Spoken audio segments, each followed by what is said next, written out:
शुक्रवारचे उपाय. शुक्रवारचा दिवस देवी लक्ष्मीला समर्पित आहे. या दिवशी मातेची पूजा केल्याने घरात सुखसमृद्धी येते. शुक्रवारी देवी लक्ष्मीला प्रसन्न करून तुमच्या आर्थिक स्थितीशी संबंधित समस्या कशा दूर होऊ शकतात. जर तुम्हाला तुमच्या जीवनात आनंद टिकवायचा असेल तर आज बाजारातून कमळाच्या फुलावर बसलेल्या लक्ष्मीचे चित्र आणा आणि मंदिरात स्थापित करा. त्यानंतर प्रथम देवीला फुले अर्पण करा. नंतर अगरबत्ती इत्यादीने त्यांची पूजा करावी.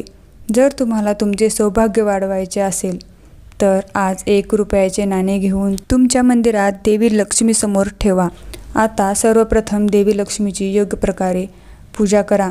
त्यानंतर त्याच पद्धतीने त्या नाण्याची पूजा करा आणि आज दिवसभर मंदिरात ठेवा.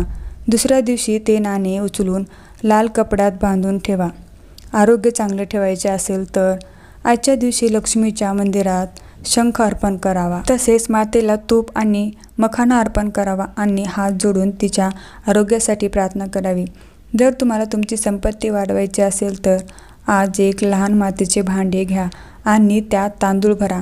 तांदळाच्या वर 1 रुपयाचे नाणे आणि हळदीचा एक गोळा ठेवा. आता त्यावर झाकण ठेवून देवी लक्ष्मीचा आशीर्वाद घ्या आणि एखाद्या मंदिराच्या पुजाऱ्यांना दान करा. जर तुम्ही आज एखाद्या महत्त्वाच्या व्यवहारासाठी कुठेतरी बाहेर जात असाल आणि तुम्हाला त्यात यश मिळवायचे असेल तर आज घराबाहेर पडताना तुम्ही सर्वप्रथम देवी लक्ष्मीला नमस्कार करून त्याचा आशीर्वाद घ्यावा. त्यानंतर दही साखर खाऊन पाणी प्यावे आणि घराबाहेर पडावे. जर तुम्हाला तुमच्या व्यवसायात आर्थिक लाभ मिळवायचा असेल आणि तुमचा व्यवसाय खूप पुढे न्यायचा असेल तर आज स्नान वगैरे केल्यानंतर स्वच्छ कपडे परिधान करून आसनावर बसून देवी लक्ष्मीच्या मंत्राचा जप करावा. मंत्र पुढीलप्रमाणे आहेत.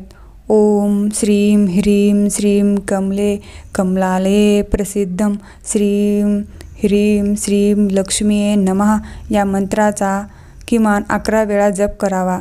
जर तुमच्या मुलाच्या प्रगतीत काही आर्थिक अडथळे येत असतील आणि तुम्हाला कोणत्याही प्रकारची मदत मिळत नसेल तर या दिवशी 11 मुलींना घरी बोलावून खाऊ घाला. जर तुम्ही 11 मुलींना खायला देऊ शकत नसाल तर तुम्ही 9 मुलींना खायला द्यावे. नाहीतर 7 मुलींना खायला द्या. नाहीतर 5 मुलींना खायला द्या. जर तेही शक्य नसेल तर मुलीपैकी एकाला अन्न द्या. बघा तुम्ही किती मुलींना खायला घालता हे तुमच्या विश्वासावर अवलंबून आहे.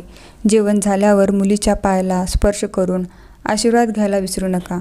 जर तुम्हाला तुमच्या जीवनात आनंद पसरवायचा असेल तर आज स्नान वगैरे केल्यानंतर स्वच्छ वस्त्र परिधान करावे आणि सर्वप्रथम देवी मातेला हात जोडून नमस्कार करावा.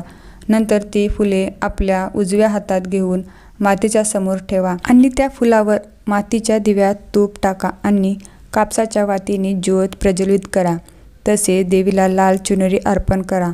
जर तुम्हाला तुमच्या जोडीदाराची प्रगती व्हावी आणि त्याचा पगार वाढावा असे वाटत असेल तर त्यासाठी तुम्ही स्नान वगैरे करून देवी लक्ष्मीच्या या मंत्राचा जप करावा.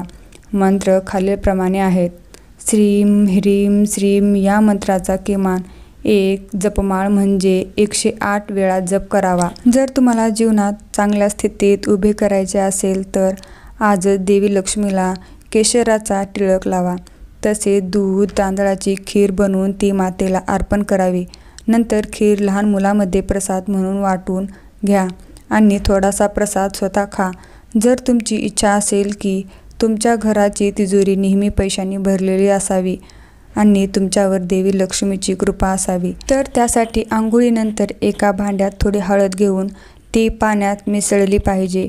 मदतीने विरघळली. आता या हळदीच्या साहाय्याने तुमच्या घराच्या बाहेरील मुख्य गेटच्या दोन्ही बाजूला जमिनीवर लहान लहान पावलांचे ठसे बनवा. त्यानंतर गेटच्या दोन्ही बाजूच्या भिंतीवर स्वास्तिक चिन्ह बनवा आणि देवी लक्ष्मीचे ध्यान करा. जर तुम्हाला तुमच्या कुटुंबातील सदस्यांची सुखसमृद्धी टिकून ठेवायची असेल तर आज तुम्ही मातीची बनलेली लक्ष्मी गणेशाची मूर्ती घ्या आणि ती तुमच्या घराच्या ईशान्य कोपऱ्यात लाकडी ठोकळ्यावर ठेवा. ईशान्य दिशेला ते एका भांड्यात बसवावे. त्यानंतर त्यांनी दुधाने स्नान करावे. त्यानंतर शुद्ध पाण्याने स्नान करावे.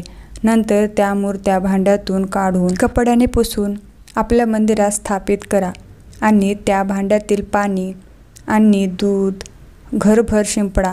त्यानंतर देवी मातेसमोर तुपाचा दिवा लावून हात जोडून नमस्कार करावा. श्री स्वामी समर्थ. जय जय स्वामी समर्थ.